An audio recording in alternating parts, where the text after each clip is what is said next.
시간 은혜 받으실 하나님의 말씀은 요한계시록 19장 7절 말씀입니다. 우리가 즐거워하고 크게 기뻐하며 그에게 영광을 돌리세. 어린 양의 혼인 기약이 이르렀고 그 아내가 자신을 준비하였으므로. 아멘.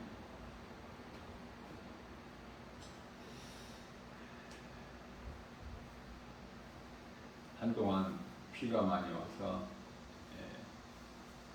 피해를 많이 입은 지역들도 있고 또 많은 사람이 죽기도 하고 그랬죠.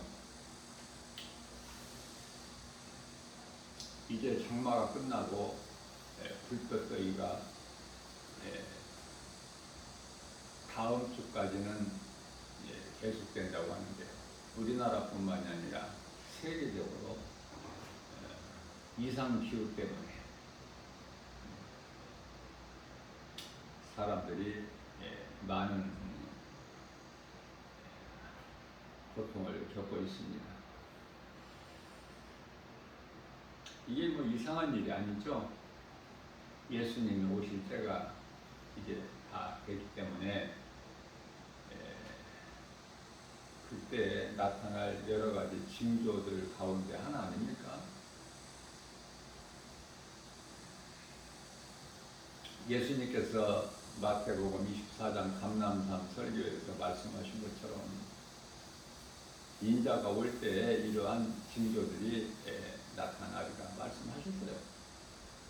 그렇기 때문에 말씀 안에 있는 자들은 마땅하고 당연하고 이제 이 정도뿐만 아니라 이제 더 힘들게 돼요, 세상이.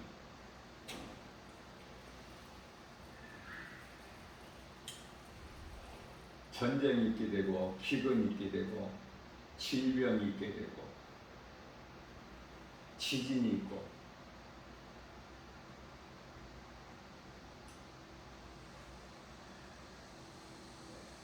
또 기후 변화,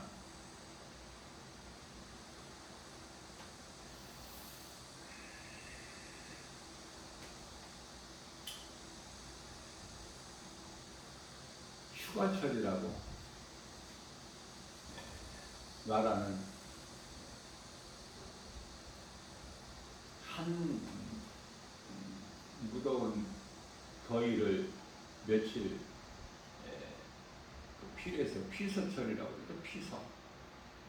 피해서 쉬는.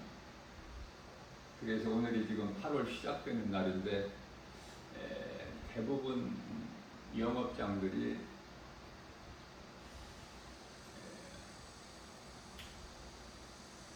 며칠 한 3일 정도 쉰다고 다 써붙여 있죠. 그래서 그 문 닫은 가게들이 많아요.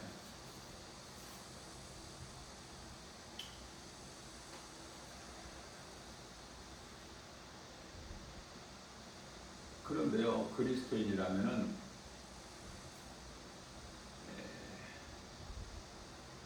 더위를 피해서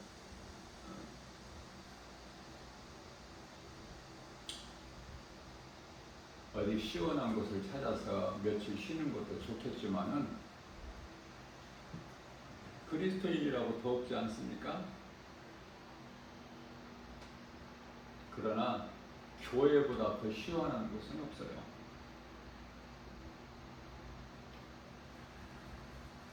저는 개인적으로 이 여행을 좋아하지 않는데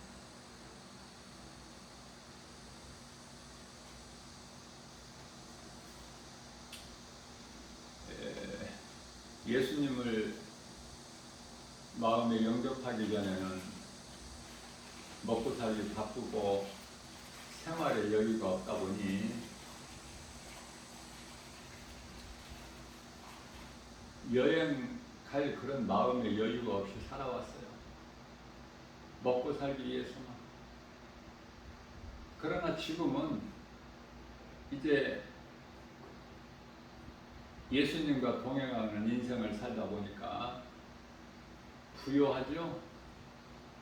하나님께서 넘치도록 부어주시기 때문에 많은 사람들이, 주의 종들이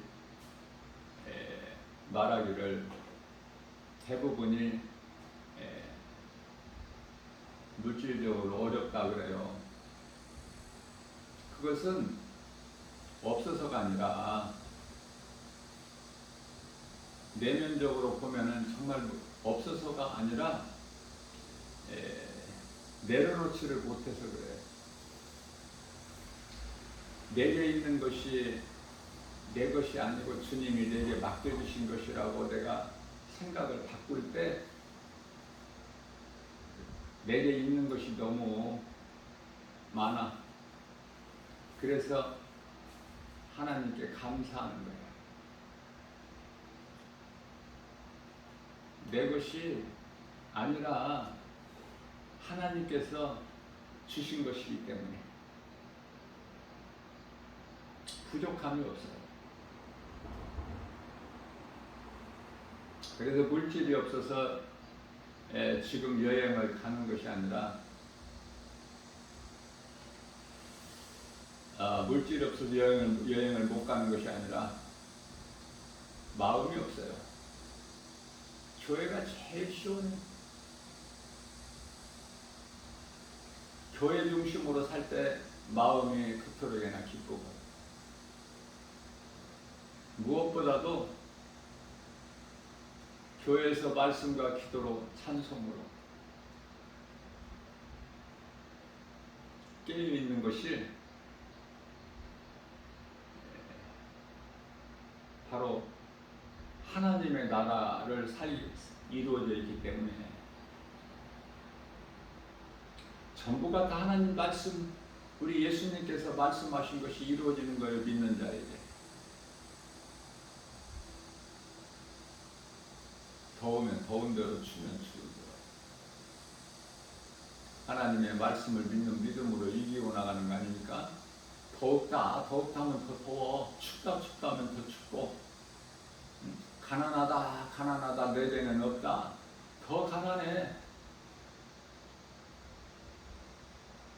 모든 거 하나님의 은혜인 것을 깨닫고 하나님께 감사하며 영광 돌릴 때 나는 부유한 자가 되는 거예요. 교회는 천국의 모형인데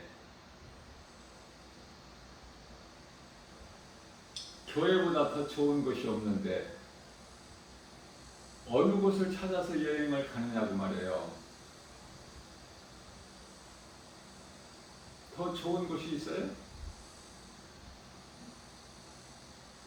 더워도 교회에서 말씀 가르치고 선포하고 세상에 나가서 또 복음 전하고 영혼을 살리는 일에 힘쓰고, 그러한 삶을 살기만 하면 예수님께서 나의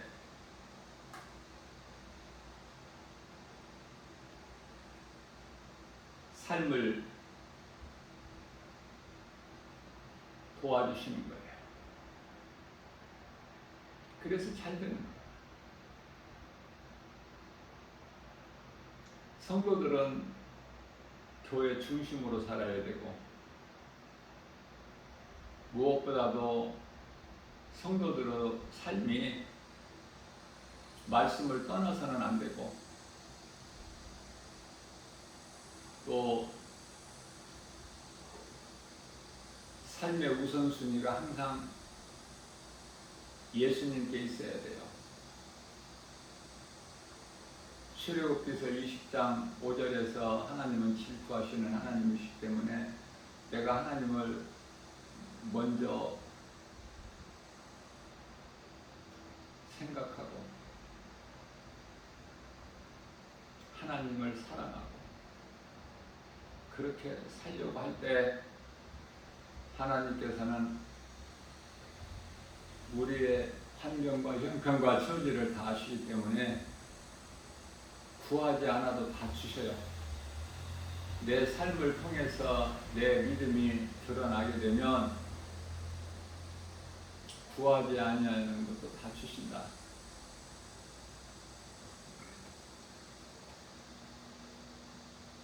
사무엘의 어머니 한나가 그토록이나 하나님께 간구해서 응답을 받는 경우도 있고, 솔로몬 같이 지혜 한 가지 구했는데 구하지 아니한 모든 것까지 하나님께로부터 받아 누리는 전무후무한 복을 받은 믿음의 사람도 있고,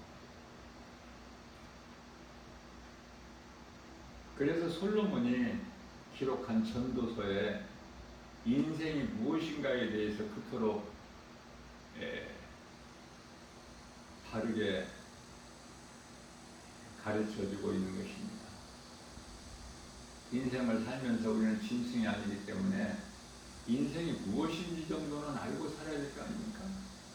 인생이 왜, 어디에서 와서 왜 살며 어디로 가는가? 나에 대한 정체성을 알고 사는 것이 중요하잖아요. 왜 사는 거예요?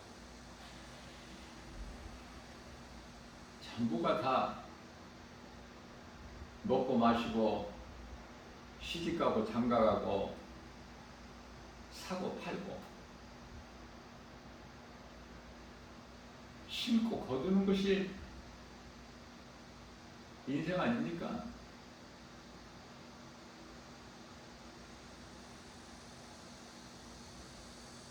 심은 대로 거두는데, 갈라디아서 6장 7절에서 9절 말씀까지. 많이 거두기 위해서는 많이 심으면 되는데 이게 하나님의 법칙인데, 적게 심고 많은 것을 얻으려고 하면 안 되겠죠. 하나님께서 기뻐하신 뜻은 썩을 것을 심는 것을 말씀하시는 것이 아니라, 썩을 것을 많이 거두기 위해서 많이 심으라, 그 말씀이 아니라, 요한복음 6장 27절 말씀에서 썩지 아니할 것을 심으라는 거예요. 썩지 아니할 것을 이하여 일하라고 말씀하시지 않습니까?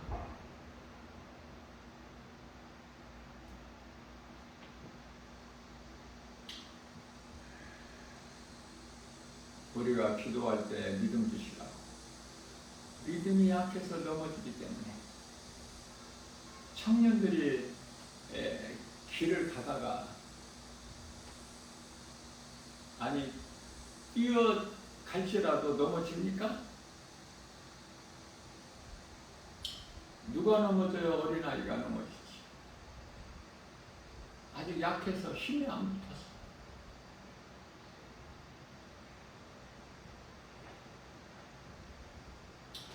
무엇을 심느냐 그 말이에요. 무엇을 심느냐.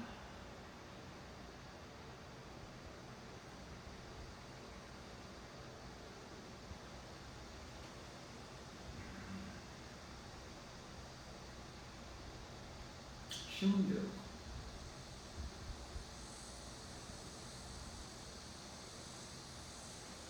내가 무엇을 심어야 되나?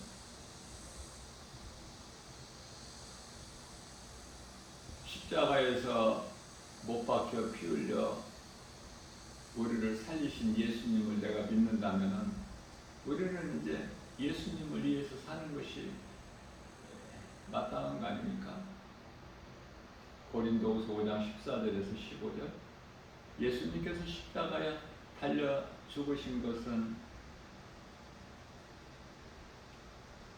살아있는 우리로 하여금 다시는 우리를 위하여 살지 않게 하시고, 우리를 위하여 십자가에 달려 죽으신 예수님을 위하여 살게 하려 하심이라고 말씀하십니다.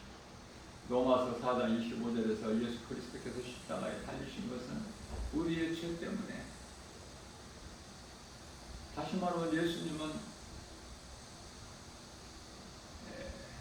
십자가의 고난을 담당하시게 오셨어요.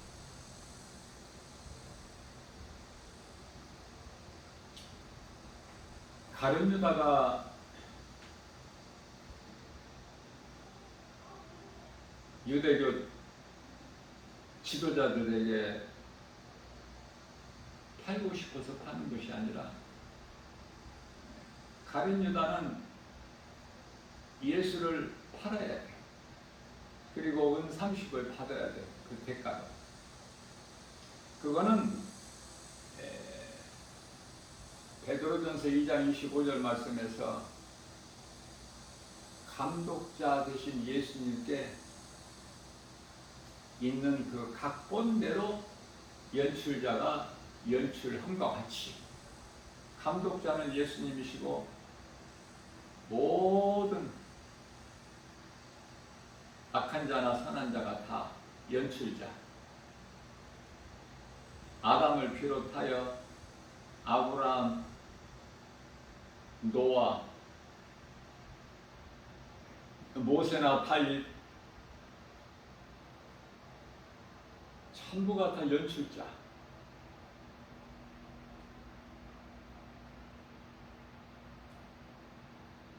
예수님 오신 이후에 예수님을 따르던 제자들도 다 연출자. 그 가운데 가룟 유다는 예수를 팔아야 되고, 그 각본에서 벗어날 수가 없어요.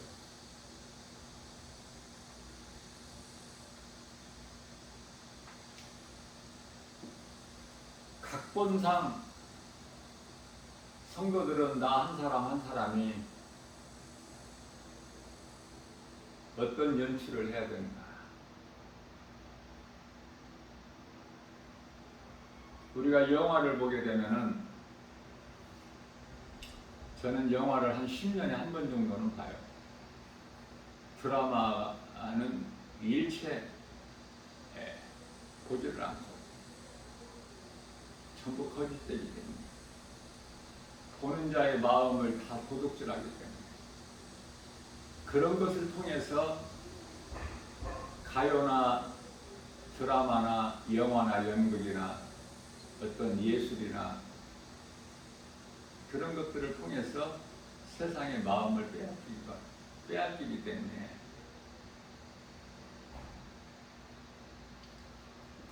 하나님 말씀만 읽고 듣고 믿음으로 나가는 거 아닙니까? 성도들이 그리스도인들에게 위로와 기쁨이 되는 말씀이, 우리가 즐거워하고 기뻐하세요.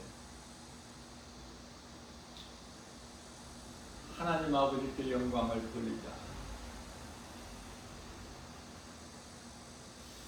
혼인 기약이 이제 이르렀고, 하나님의 어린 양이 신부가 얘기되었으니,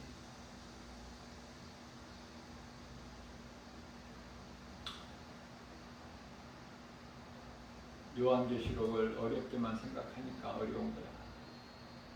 요한계시록을 많이 알 것도 없어요. 그 모든 요한계시록의 그 환난, 심판, 천년왕국 뭐 이런 거 구원받은 성도들과는 아무 상관이 없기 때문에 그때까지 살 것도 아니고, 그런데 왜 그토록이나 관심이 많고 알려고 할까? 알아야 될 것만 알면 돼.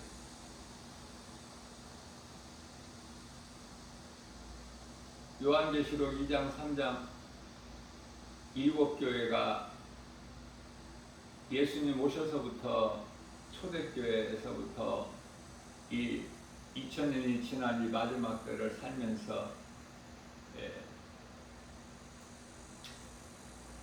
사대교회나 이제는 라오디게아 교회의 모습이 되는 거 아닙니까? 교회 시대를 지금 잘 보여주고 있는 거예요.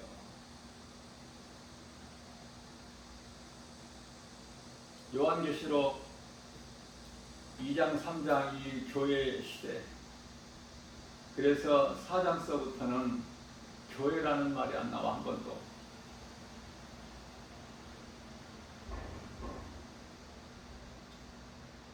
교회 건물이 아니라 예수님의 몸을 이루는 이 교회, 다시 말하면 구원받은 성도들은 다 이제 하늘로 들림받기 때문에 이렇게 살다가 휴거되는 것이 아니라 다 때가 되면 하나님이 기뻐하신 뜻대로 시간표에 의해서 낙원으로 입성하는 거예요. 그래서 예수님께서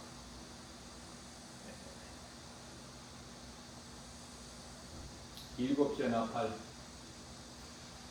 이 땅에 지상 재림하실 때 이 땅에 살아남은 자들은 유대인들 아니고서야 이방인들은 다 멸망할 자들이에요.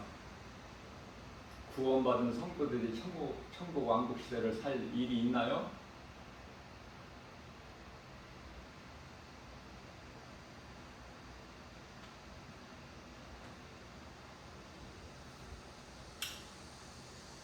사도 요한을 이리로 올라오라.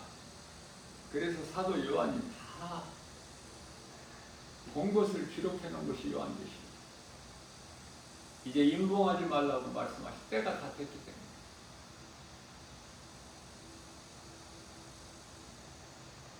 때문에 6장서부터 이제 인시대가 시작되고 지금 우리가 전쟁이 있고 기근이 있고 지진이 있고 질병이 있고 기후변화가 있는 가운데 살고 있지 않습니까? 지금 우리가 인시대를 살고 있는 정도는 알고 신앙생활을 해야죠. 이미 전쟁은 시작됐어. 지진도 시작됐고 먹을 것이 없는 아프리카 같은 데 식량 부족으로 인하여 그 얼마나 처참합니까? 식량 문제 뿐만 아니라 이제 마실 물이 없어. 이제 이후에는 지금은 물이 풍족하지만 요한계시록 11장 6절에 가서 이제 두 증인을 통해서 두 증인은 두 감람나무와 두 촛대라고 말씀하십니다. 크게는 모세와 엘리야라고 우리가 이해할 수가 있겠지만 하늘의 문을 닫아버려 비가 오지 않게 물 부족으로 세상은 많은 고통을 겪겠죠. 이 더운데 물을 안 마시면 어떻게 될까? 사람이 살 수가 없어요. 땀으로 다 체내에 있어야 될 물이 땀으로 다 소모되는데 물을 보충을 안 해주면 모든 것이 하나님의 은혜죠. 하나님의 은혜 아니면은 사람이 살 수 있습니까? 하나님을 알지 못하고 하나님이 어디에 있느냐? 눈에 안 보이는 하나님. 시편의 14편 1절 그런 어리석은 자들에게 하나님께서 햇빛을 안 주시고 공기를 안 주시고 비를 안 주신다면 그들이 살 수 있을까요? 한순간에 멸해버릴 수 있으시지만 소돔성을 멸하신 것 같이 요한걸로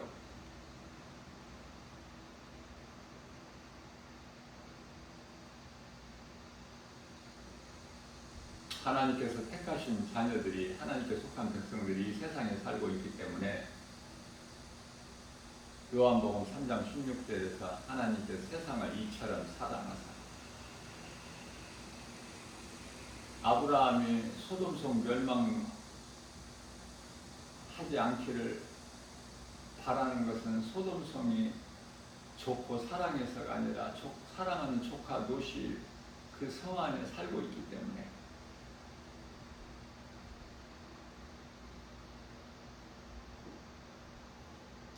그래서 사는 것이 하나님의 은혜.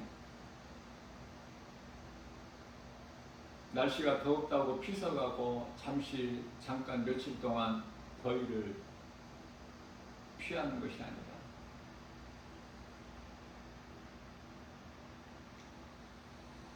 남해나 강원도 쪽으로만 간다고 해도 차 운전하고 가려면은 오고 가고 10시간은 고생해야 되지 않습니까? 갈 때 더웠고 올 때 더웠고.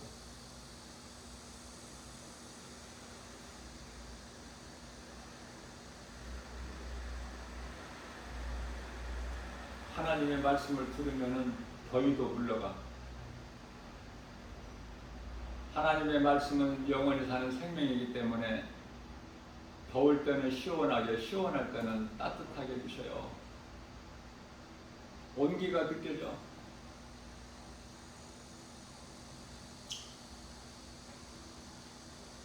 세상 것에 연연하지 말고 늘 교회 중심으로, 말씀 중심으로 살아야 된다. 그렇게 살기가 어렵잖아요. 머리로는 아는데 내 마음에 들어오기까지는 힘들어. 그걸 보고 행함이라고 그러는데 머리로 아는 것이 많아, 성경 지식이. 근데 내 마음에 들어오지 않는다면은 머리에 있는 지식으로 끝나버리면은 아무 열매도 없을 뿐만 아니라 어떠한 열매도 맺을 수가 없어요. 그저 포도나무 대신 예수님께 포도나무 가진 우리는 붙어 있어야 되어지는 인생을 사는 거예요. 우리의 환경과 형편과 처지를 다 아시기 때문에 우리를 잊어버리시거나 버리시지 아니하신다고 시브리서 13장 5절에서 말씀하셨고, 마태복음 10장 30절에서 우리 머리카락까지 세심 받으신다고 하셨고, 시편의 103편의 14절에서 우리의 체질까지 아시는 우리 예수님께서 우리가 예수님을 사랑하기만 하면 말씀대로 살기를 내가 정말 힘쓰면 우리가 순종을 하면 얼마나 할 수 있습니까? 순종하는 삶을 살려고만 하면 성령을 통해서 도와주셔요. 하나님께서 천사를 보내주셔서 도와주셔요. 우리를 지켜주시고 보호하시고 생명길로만 인도해 주시니 평안할 수밖에 없죠. 육체로는 고난일지라도 우리 영적으로 날로 새롭게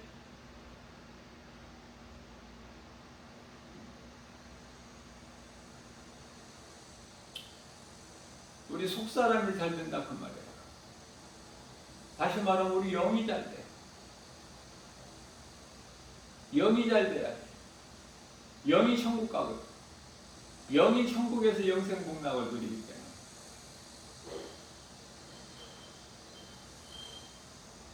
많은 사람들이 교회 다니고 신앙생활을 몇십 년 해도 조금 빨리 죽으면은 그 사람이 죄를 범해서 이렇게 빨리 죽는다라고 생각을 해요. 대부분. 그러면은 예수님을 따르는 제자들 거의 다 60도 못 돼서 죽었는데, 순교에 있는데, 그러면 다 하나님께 죄져서 범죄에서 일찍 죽어요?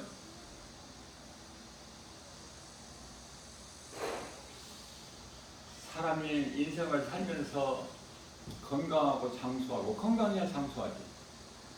또 세상 지식 많이 알고 세상 물질 많이 가지고 높아지고 부귀명예 영예 권세 누리면서 사는 거 출세했다고 하지만 하나님이 보실 때는 전혀 그렇지가 않아요.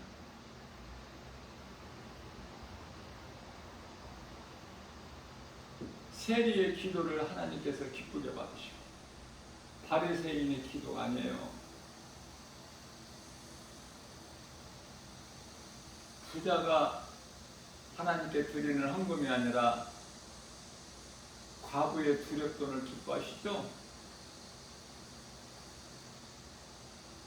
하나님께서는 우리 것을 빼앗아 가시는 분이 아니야. 우리를 빼앗아서 우리에게 없게 하고 부족하게 하고 가난하게 하시는 하나님이 아니시거든요. 우리가 그토록 좋아하는 물질을 네가 얼마만큼 믿음으로 나에게 드릴 수 있느냐, 그 중심을 보시거든요.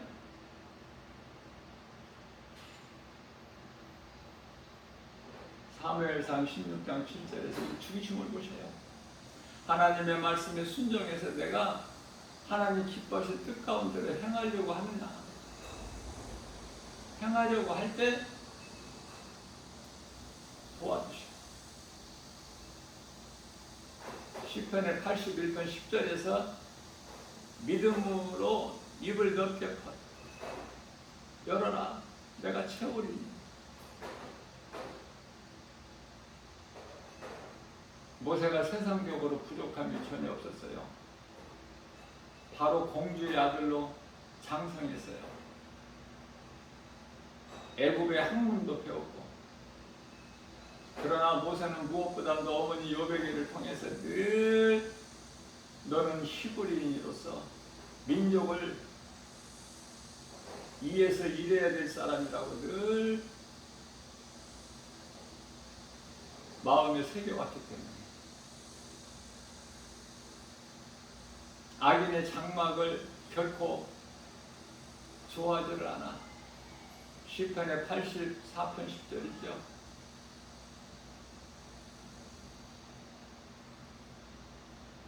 악인의 장막에서 잠시 내가 누리는 것보다 하나님의 성전에서 믿는 자들과 함께 고난당하는 것이 더 기뻐하고,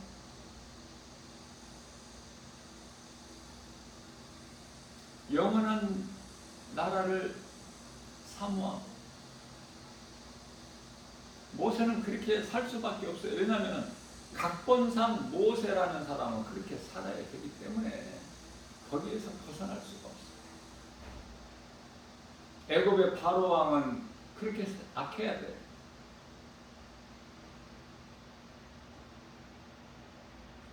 출애굽기서 4장 21절 말씀인가요? 모세가 하나님이 주신 능력으로 아무리 행해도 바로가 안 보내줄 것이다. 왜? 내가 바로의 마음을 완악하게 했기 때문에. 그래서 10번째 재앙이 있는 거예요. 아홉 번째까지는 바로가 놓아주지 않기 때문에. 10번째 재앙이 반드시 애굽에는 필요하다. 우리가 살고 있는 이 세상이 바로 애굽이기 때문에 이제 하나님의 때가 되면은 10번째 애굽에 내려진 장자의 죽음 재앙같이 이 세상도 지금 끝날을 향해서 지금 가고 있어.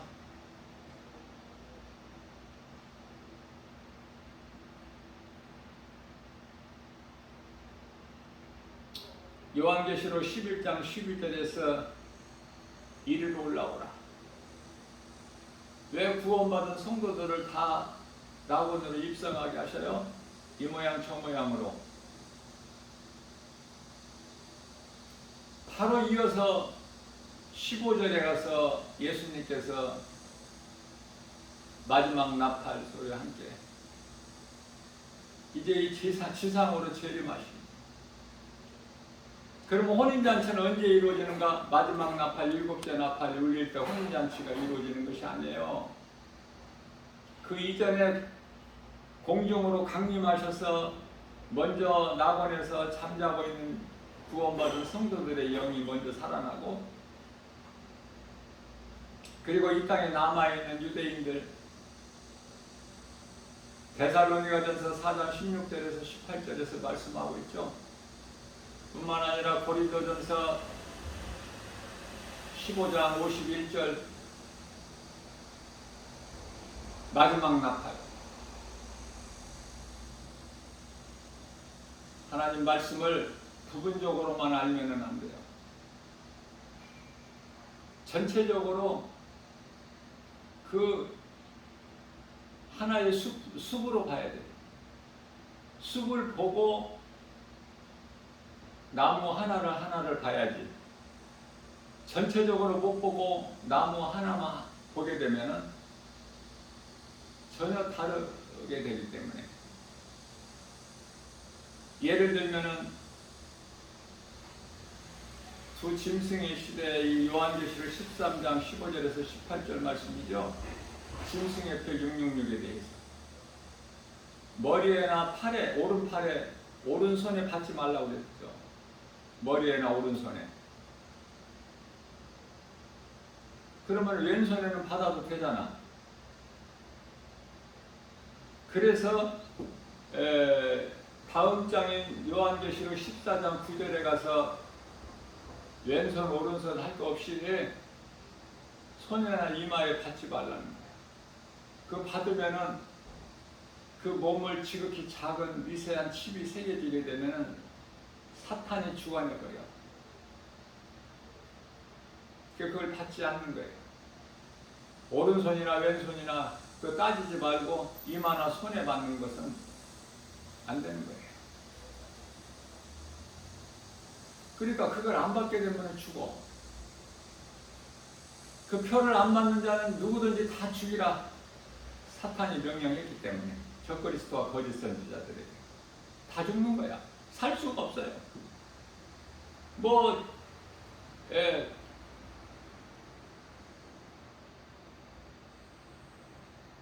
지하철이나 버스나 어떤 것도 탈 수가 없어.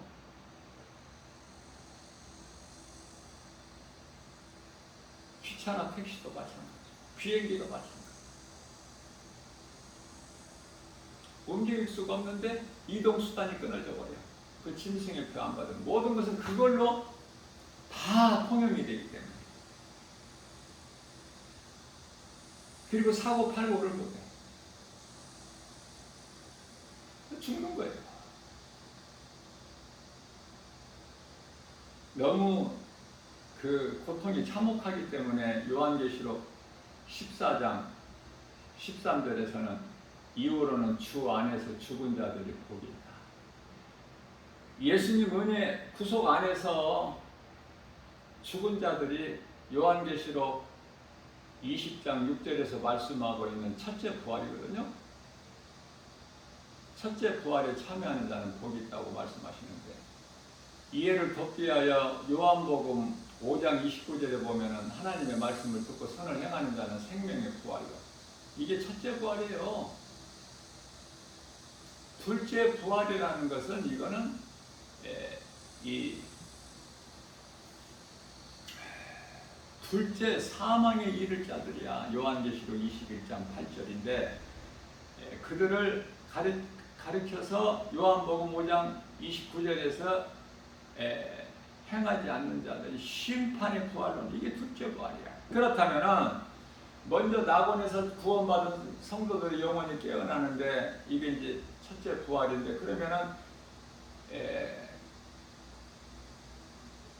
그때 땅에 살아남은 자들, 그 유대인들 호련히 변화돼서 하늘로 올라가는데, 그래서 공중에서 먼저 죽은 자들, 부활되는 자들과 함께 하나님께 혼연잔치가 이제 참여하게 되는데, 그러면 유대인들의 구원은 무슨 구원입니까? 첫째 부활이야. 그것도 다 하나로 봐야 돼.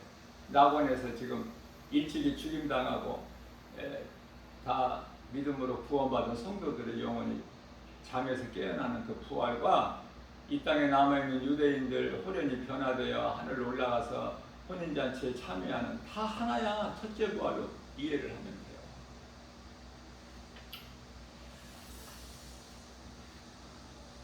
자,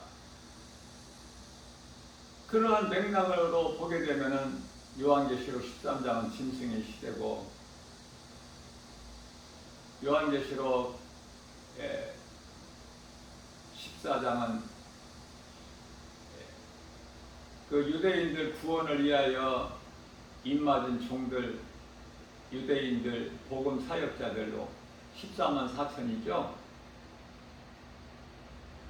신천지 거짓된 종교에서 말하는 14만 4천이 구원받은 수가 아니라 유대인들 구원을 위하여 이 마지막 때 남겨진 자들, 하나님께 입맞은 종들이야. 유대인들 구원을 위해서. 그들의 이제 그 14만 4천이 요한계시록 14장에 있고 15장, 요한계시록 15장에 가서는 그것도 신천지에서 지금 사용하고 있는 신천지 장막 증거 성전 아닙니까?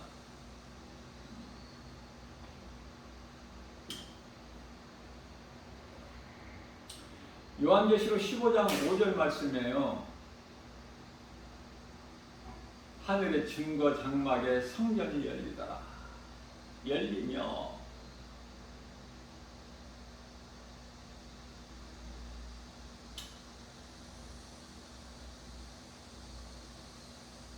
하늘의 증거 성전 장막이 열려버리게 되면 이제 재앙이 시작돼요.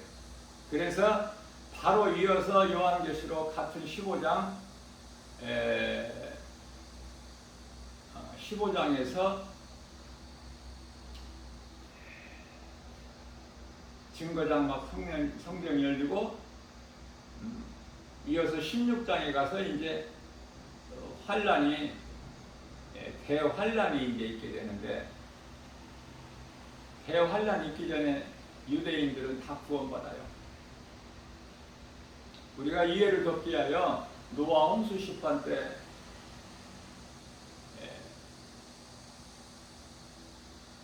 홍수에서 심판 가운데서 허덕이는 노아와 그 가족을 하나님께서 구원하신 게 아니지 않습니까? 구원하시고 심판하신 하나님.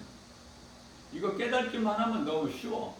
소돔성을 멸망하실 때 롯과 그 가족을 구원하시고 심판하신 것 같이, 멸하신 것 같이, 우리를 심판 중에 이후에 잠시 후 있을 불심판 가운데서 우리를 건지시는 것이 아니라 우리를 구원하시고 심판하시는 거예요. 물심판이 됐든 불심판이 됐든. 유대인 구원도 그런 처참한 그 대환란 가운데서 구원하시는 게 아니야. 그 전에 이 땅에 살아남아있는 자들 14만 4천 복음의 사역자들을 통해서 다 구원하시고 혼인잔치에 다 참여하게 하시고, 그리고 요한계시록 11장 15절에서 이 땅에 예수님께서 재림하시는데 비로소 이제 그때 가서야 이 세상 나라가 주님 나라가 되는 거예요. 지금은 이 마귀가 임금이죠. 세상. 요한일서 5장 19절 아닙니까? 이와 같이 요한계시록 16장에 가서부터는 이제 대환란인데 어떤 일이 생기느냐면은 가장 먼저 요한계시록 16장 16절에 가서 아마겟돈 전쟁이라는 것이 있게 돼. 다음 장인 17장에 가서는 음녀의 심판이 있게 되고, 또 이어서 요한계시록 18장에 가서는 바벨론이 멸망하게 되고 귀신들의 소굴, 거짓된 영들의 소굴인 바벨론이 멸망해요. 그리고 나서 혼인잔치가 이루어집니다. 그래서 오늘 말씀 요한계시록 19장 7절 말씀에 가서 어린 양의, 하나님 어린 양의 혼인 기약이 이게 이르렀고, 그 어린 양의 아내가, 신부가 이제 예비가 되어 있기 때문에, 그렇다면 이제 우리가 이러한 마지막 때를 사는 성도들은 어떻게 살아야 될까? 말씀과 기도로 깨어 있어서 세상의 환경으로 인하여 낙심하거나 실망하지 않고, 포기하지 않고, 믿음에서 떠나지 않고, 그 날을 사모하면서, 혼인잔치에 참여할 그 날을 사모하면서 우리가 믿음으로 인내하고 나가는 거 아닙니까? 그것을 요한계시록 19장 8절 말씀에서 세마포 옷을 입는데 그 세마포에 대해서 말씀하고 계시지 않습니까? 성도들의 올바른 행실이라고. 성도들의 올바른 행실이 뭐예요? 말씀과 기도로 깨어 있어서 혼인잔치에 참여할, 영원히 천국에서 영생 복락을 누릴 그날을 사모하면서 이 땅에 견디고 나가는 거 아니에요? 환경 연연하지 않고. 환경 바라보게 되면은 주님을 바라볼 수가 없어. 생명길로 갈 수가 없어요. 베드로가 예수님을 바라볼 때는 무리를 건넜지만은 무리를 걸어본 사람은 베드로밖에 없어요. 인간으로서. 하나님은, 예수님은 하나님이시기 때문에, 전능자시기 때문에. 그러나 사람으로서는 베드로밖에 없어. 조금이라도 무리를 걸어봤어요, 베드로는. 그러나 세상을 바라보는 순간에 빠져버리잖아. 마귀는 삼킬 자를 찾아서 지금 돌아다니고 있어. 온 세상을 삼킬 자를 찾아서 굶주린 사자같이. 그러니 우리가 말씀과 기도를 깨어있지 않다면 믿음을 지킬 수가 없어요. 다 교회 오래 다니다가도 결국은 사탄에게 그냥 먹이가 돼가지고 잡혀버리면 인생 끝나는 거야. 그래서 우리가 구원받은 것이 오직 하나님의 은혜이기 때문에 자랑하지 말라는 거예요.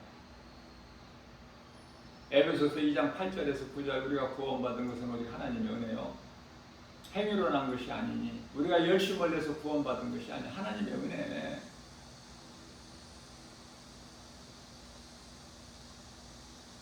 우리가 복음을 전할지라도 구원하시는 주권은 오직 하나님께 있기 때문에 그래서 누구든지 자랑치 못하게 하십니다. 갈라디아서 2장 16절에서도 육체의 행위로는 구원을 얻을 자가 한 사람도 없어. 오직 하나님의 은혜.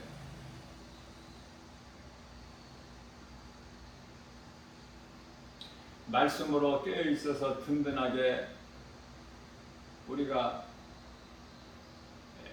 영적인 무기 말씀으로 우리가 무장이 되어 있다면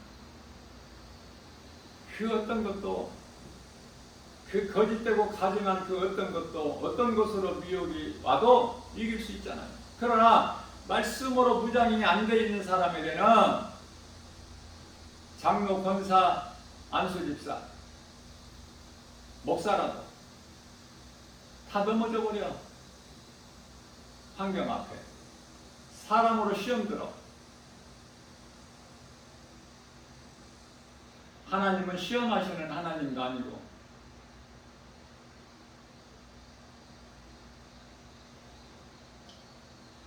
사탄의 관계가 시험이야. 물질로 시험 들게 만들고 사람을 말을 통해서 시험 들게 만들고 그 사람을 이용해 버리는 거예요. 그 사람이 어떤 사람이 나빠서가 아니라 그 사람을 통해서 하나님을 믿는 자들을 미혹시키는 하나의 도구로서 하나님께서도 도구로 쓰시지만은 사탄도 도구로 써요. 그게 사탄의 종들이야. 사탄의 말을 그토록 잘 들어. 아이 거짓 적그리스도 거짓 선지자들이 요한계시록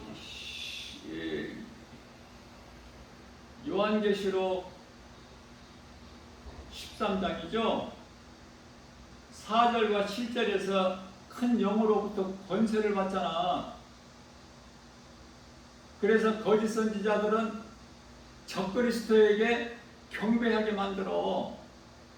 적그리스도는 사탄을 경배하고 순서가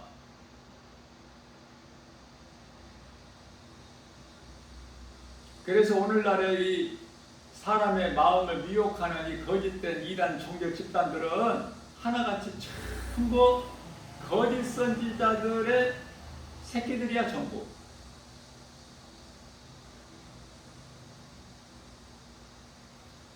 그 대장은 적그리스도고 사탄 원수 마귀는 그 배후에 있어 조종하는 자.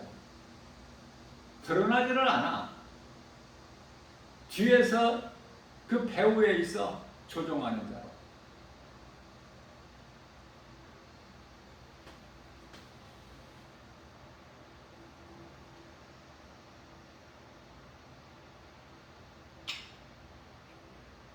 시온산에 서 있는 14만 4천 이 땅에 남아있는 유대인들 구원하기 위한 복음의 사역자들 14만 4천 12지파 각 지파마다 12,000명씩 뭐 다르게 해석할 것이 없어요. 하나님 말씀에 그대로 기록되어 있잖아. 예? 요한계시록 7장에서. 그래서 요한계시록 14만 4천 그러니까 요한계시록 14장에서 그 14만 4천이 이제 시온산에 섰고 15장에 가서 요한계시록 15장에 가서 2절 말씀을 보면은 불이 섞인 유리바다가 나와요. 불이 섞인 유리바다가 뭐야?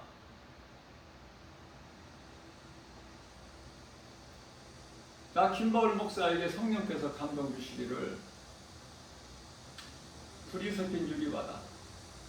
이스라엘 백성들이 애굽에서 나와서 하나님의 은혜로 홍해를 육지같이 건넜지만은 뒤따라오는 애굽 사람들은 애굽 군사들은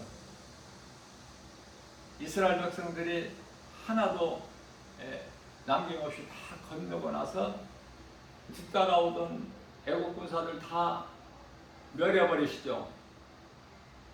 갈라진 홍해가 이제 합쳐져 버리니까. 그때 찬란한 햇빛에 그 홍해에 빛이 나 반짝반짝. 불이 섞인 유리바다. 우리가 요한계시록을 해석하고 이해하는 데는 정답이 없어요. 나는 늘 그거를 이야기를 해줘. 정확하게 알고 있는 사람은 사도 요한밖에 없어.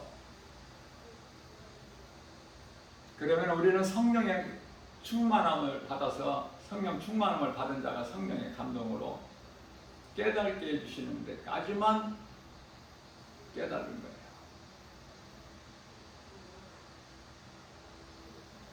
가르치기 위하여 깨달은 마음으로 말하면은 그게 정답에 가까우니까. 정답은 사도 요한만 알고 있어요. 우리는 다 알 수가 없어요. 그래서 천년왕국에 대해서도 천년왕국이 그래서 천년왕국설이에요. 이런 설도 있고 저런 설도 있고. 너무 연연하지 마세요. 천년왕국과 우리는 상관이 없습니다.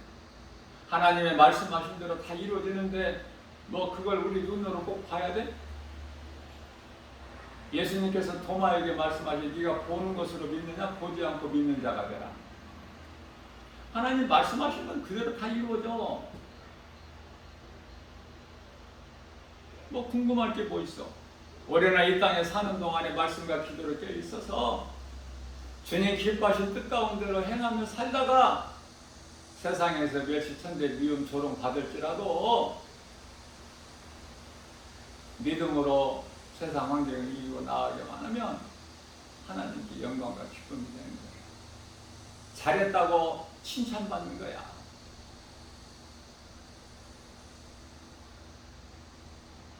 우리가 더워서 선풍기를 틀게 되면은 물론 이제 물질 같은 거 연연하지 않고 돈이 많은 사람들은 에어컨도 사서 종일 틀어놓으면 되겠지만 자동차로 이동을 해도 차 안에도 시원하고 문제는 가난한 자들이야. 더울 때도 가난한 자들이, 추울 때도 가난한 자들이 어려움 당하고. 그 가난한 자가 왜 가난하냐고 말해. 왜 가난한지를 알고는 살아야 될 거 아니야. 예수를 몰라서. 예수님은 가난하신 예수님이 아니잖아요.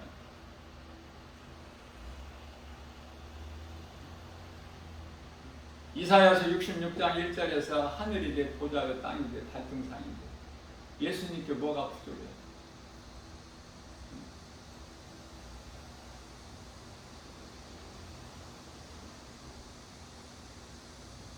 학개서 2장 8절에서 은도 내 것이요 금도 내 것이요. 우주 만물을 창조하시고 주관하시는 예수님이 뭐가 부족해요? 그 예수를 몰라서. 왜 몰라? 눈에 안 보이기 때문에. 눈에 안 보이는 공기는 어떻게 있느냐고.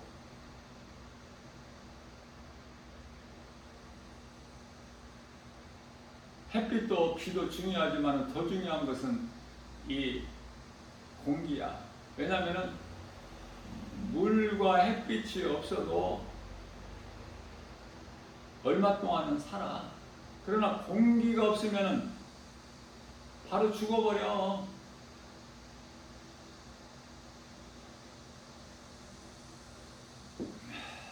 그 공기가 눈에 보이느냐 그 말이에요. 어떻게 해서 눈에 보이는 것만 있다고 생각을 해. 눈에 안 보이는 사람이 몸이 죽은 이후에 영적 사후세계가 있는 것을 왜 몰라요? 그렇기 때문에 예수님을 모르면 아는 것이 아무것도 없어. 다 몰라. 예수님을 알면은, 예수님 구속 안에 있으면은 모든 걸 다 아는 자가 되고 모든 것을 다 가진 자가 돼. 하나님께서 이루어지신 세상 우주 만물을 내가 누리고 사는 주인공이 되는 거 아닙니까? 내가 선풍기 이야기를 했지만은 일상적으로 에어컨이 있어도 전기료 때문에 에어컨을 못 틀고 선풍기로 이렇게 하면은, 물론 에어컨이 없어서 선풍기로만 또 이렇게 사는 사람들도 많지만 선풍기는 다 누구 어느 가정이라도 있지 않습니까? 선풍기를 처음에 틀 때는 좀 시원한 바람이 나와요. 그런데 요즘 날씨 같은데 선풍기를 잠깐 틀어서 이렇게 합니까? 종일 불볕 떠인데. 그래서 선풍기를 이제 오래 틀어놔 보세요. 이제는 시원한 바람이 아니라 훈훈한 온풍기가 되고요. 더위도 이길 수 있어야 돼요. 믿음으로. 내게는 없다, 가진 것이 없다, 가난하다 그러면 더 가난이 찾아와. 그러나 나는 부유하다, 나는 행복하다 그러면 막 복이 와. 복 주시는 하나님이시기 때문에. 요한복음 6장 35절 말씀입니다. 누구든지 내 말을 듣고 내게 나오는 자는 결코 줄이지 아니할 것이요 나를 믿는 자는 다시는 목마르지 아니하리라. 그 예수님께 나오라는 거야. 그 예수님께 왜 못 나와?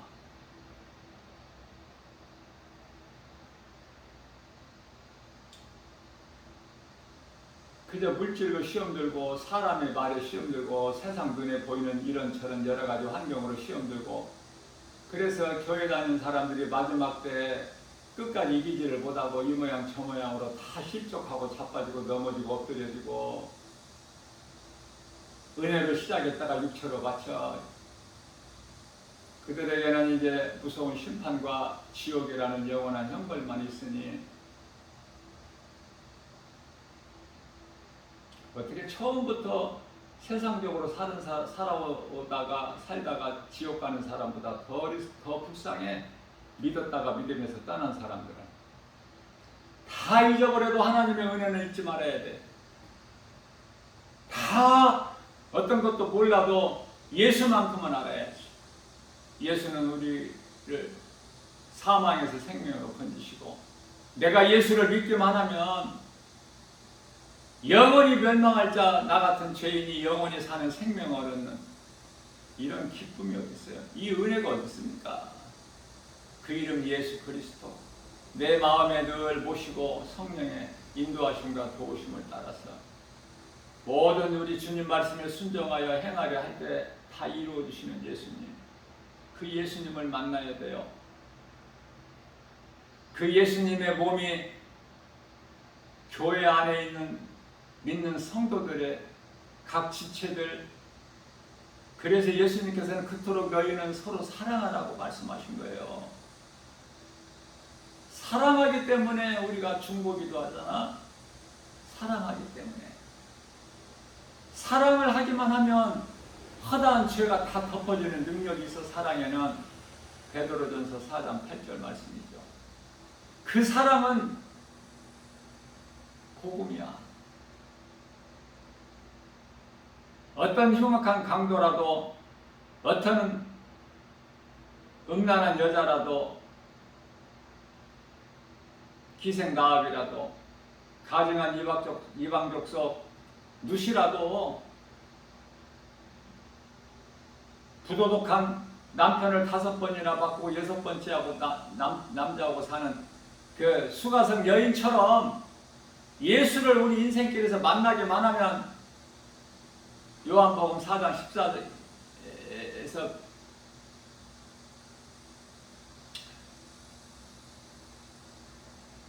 28절인가요? 요한복음 4장 물동이를 던져버리고 복음 전하는 일에 뛰어가잖아. 마을로.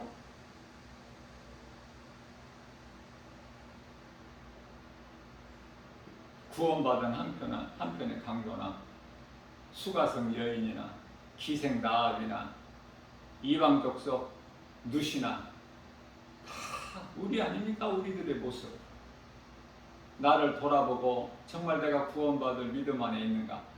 내가 어떤 시험에도 내가 넘어지지 않고 우리 주님 바라보고 위로와 힘을 얻어서 독수리가 하늘을 올라간 같이 여호와를 경외하는 자에게는 어떤 고난도 이기고,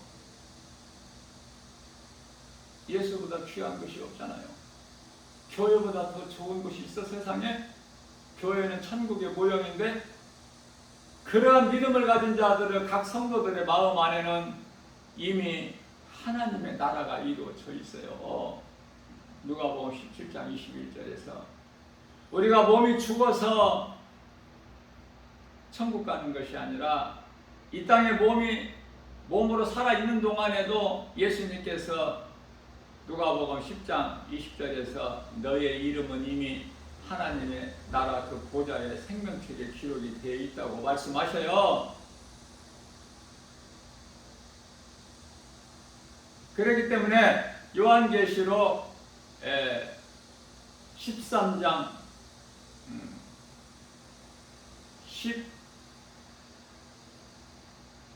13장 8절 있죠? 누구든지 하나님의 어린 양의 창세 이후로부터 어린 양의 그 생명책에 기록되어 있지 아니하는 자는 다 짐승에게 경배하리라. 우리는 그쪽이 아니잖아요. 우리는 하나님의 나라에 이미 생명책 보좌 앞에 생명책 기록되어 있잖아. 우리 각 사람 이름이. 그것으로 기뻐하는 거야.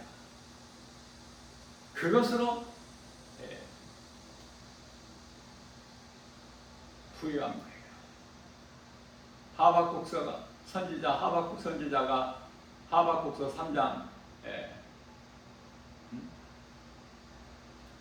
17절에서 18절 고백한 것처럼 비록 무화과나무가 우성치 못하고 포도나무 열매가 없고 감람나무 소출이 없고 밭에 식물이 없고 우리의 양이 없고 양간에 송아지가 없을지라도 나를 구원하시는 만군의 여호와 그 이름 예수 그리스도, 나를 구원하신 우리 주님의 은혜로 내가 구원받은 기쁨으로 주님을 날마다 찬송하리로다. 그 고백이 얼마나 얼마나 아름답습니까? 그 신앙을 우리가 본받아야 돼. 그래서 고린도전서 15장 58절에서 이 믿음의 반석 위에서 견고하게 서서 흔들리지 않고 주님을 위하여 말씀에 순종하여 선을 행하는 자, 결코 그 수고가 헛되지 아니하리라 말씀하시고, 디모데 전서 4장 3절 4절에서는 이 마지막 때는 이제 교회 다니는 사람들도 진리 듣기가 별로 이제 재미가 없어, 맛이 없어. 그래서 참 껄끄러워, 말씀 듣기가. 많이 들어봤어. 이제 맛있는 음식 계속 먹으면 안 질려요? 질리잖아. 내가 좋아하는 세상 노래 처음에 한두 번 듣기는 좋지만 계속 그 노래만 듣는다면 지루하지 않아? 질리죠. 실증나지. 하나님의 말씀이 실증납니까? 질려요? 들으면 들을수록, 내가 은혜를 받으면 받을수록 더 그 깊이가 있고 넓이가 있고,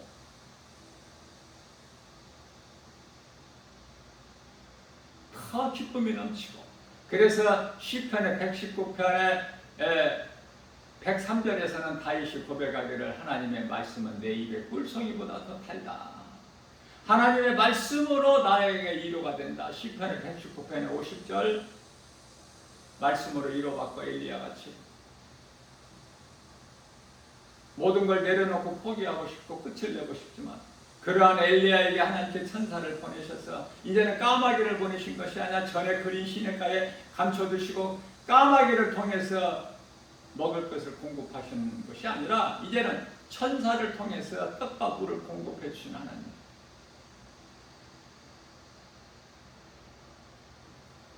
순종이 없는, 행함이 없는 믿음은 죽음이다. 하나님의 말씀을 들었으면 내 마음에 새겨서 잘 박힌 목과 같이 내 마음에 새겨서 내 생각으로 믿음에서 흔들리거나 떠나지 못하게 성전이 기둥이 돼가지고, 모세가 고백한 것처럼 악인의 장막집에서 잠시 악을 누리는 것보다, 그 부요를 누리는 것보다 성전에서 성전 문지기가 낫다고. 하나님의 나라에, 그 나라를 사모하는 믿는 성도들과 함께 고난받기를 더 좋아하고 그렇게 살 수 있느냐고 말이에요. 하나님의 말씀의 능력, 그 믿음 아니면은 결코 끝까지 이길 수가 없어. 요한계시록 2장 7절에 결코 낙원에 있는 생명나무 열매를 그렇게 쉽게 먹을 수 있는 게 아니야. 내 믿음을 지켜야 돼.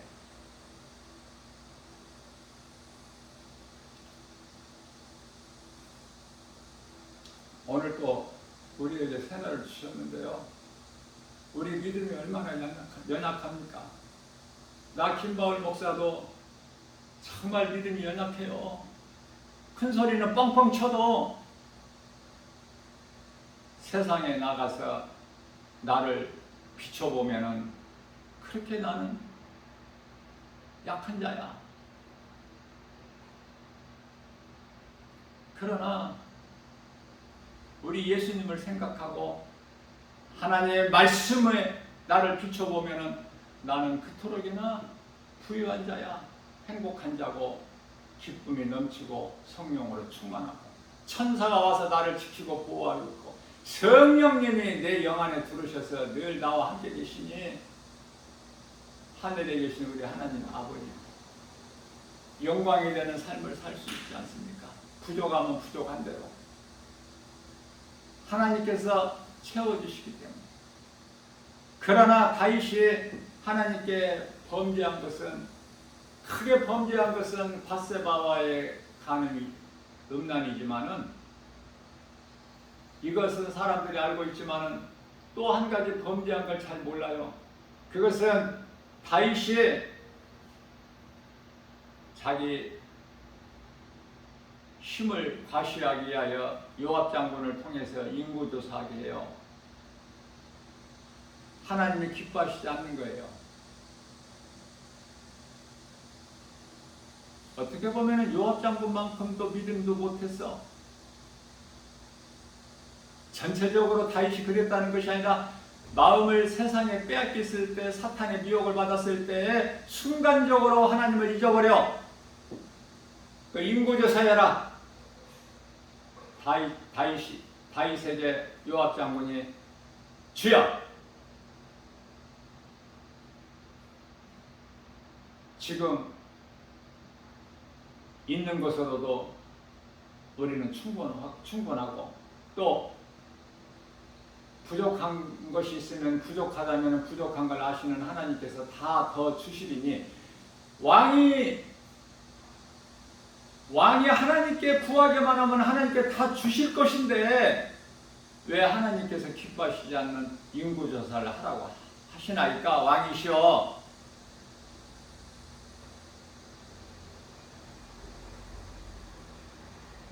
주여라고 했는데 내가 주여라고 하는 것이 아니라 주님이 주신다는 거야. 주님이 기름 부어주신 왕이시지 않습니까? 주께서 다 주실 것입니다. 그런데 다윗이 끝까지 속히 인구조사를 하라고 그러죠. 하나님 기뻐하시지 않는 인구조사를 하는 것으로 인하여 하나님께서 진노하셔서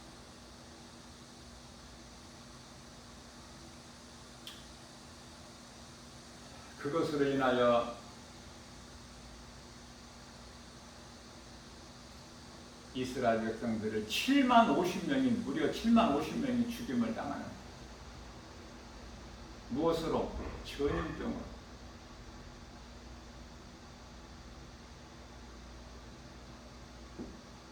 행한 대로 갚아주신다. 다윗이 그런 사람이에요. 다윗 한 사람 때문에 7만 50명이 죽임을 당해요. 전염병으로. 그리고 그것도 모자라서 밧세바와의 간음을 통해서 아이를 낳는데 그 아이가 일주일 만에 죽죠.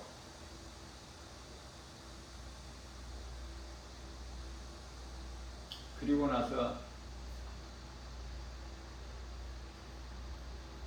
왕의 침상을 적시는 요한 시편의 6편 6절에서 그 눈물의 참 회개를 하나님께서 받으시고 다시 아이를 잉태했는데 그게 이제 솔로몬 아닙니까? 성경을 통해서 한 말씀 한 말씀 하나님 말씀을 배워가고 내가 깨달아질 때 내 믿음이 자라게 되고 내가 세상을 이길 수 있게 되고 나의 삶의 우선을 하나님께 두고 예수보다 귀한 것이 없는 남은 인생을 살게 되는 거예요. 아름다운 곳이 있다. 그런데 마음 빼앗기지 말고 춥다 시원한 곳으로 가자. 더욱다 춥다 따뜻한 데로 가자. 더욱다 시원한 곳으로 가자. 물로 바다로 산으로 이곳저곳으로 허송세월 보내지 말고 이 마지막 때 하나님 말씀과 기도를 깨어 있어서 영혼을 살리는 일입니다. 우선적으로 가족 구원이 가장 중요하겠죠. 이 땅에 사는 동안에 가족보다 더 중요한 게 있어요? 가족이라는 존재보다 더 중요한 게 있습니까? 하나님께서 가정이라는 울타리를 쳐주셨는데, 그리고 교회마다 목사님이 있고 사랑하는 성도들이 있고 서로가 서로를 위하여 중보기도 하면서 어려움을 이겨내고 말씀으로 기도로 깨어 있어서 승리하고 대적하는 미혹하는 시험하는 원수 마귀 예수 이름으로 물리쳐버리고 날마다 승리하는 거 아닙니까? 그러기 위해서는 말씀을 먹어야 돼요. 말씀을 먹지 않고 영원히 살 될 수가 없어요. 우리가 육의 양식 음식을 맛있게 먹듯이 먹을 만큼 먹어야 되잖아. 육의 양식. 물론 과식하는 건 안 좋지만 하나님의 말씀은 과식이라는 게 없어. 먹으면 먹을수록 내 믿음이 자라. 날마다 하나님과의 나와의 그 시간이 있어야 되겠죠. 조용히 하나님과 나와의 시간, 그것이 말씀 묵상하는 시간이요. 그게 이제 소위 말하는 큐티야, 큐티. 복 있는 사람이야. 하나님의 말씀을 주야로 묵상하는 사람은. 다윗이 그러한 삶을 살았기 때문에 하나님을 그토록이나 기쁘시게 한 다윗. 예수님을 사랑하기만 하면은 모든 문제 해결되신, 모든 치료되신 예수님, 우리를 십자가에 달려 죽기까지 우리를 사랑하신 예수 그리스도 십자가의 사랑으로, 하나님의 은혜로 모든 일에 승리합니다. 이러한 복을 받아들이는 복 있는 자 저와 여러분들 모두 되시기를 주님의 이름으로 축복합니다.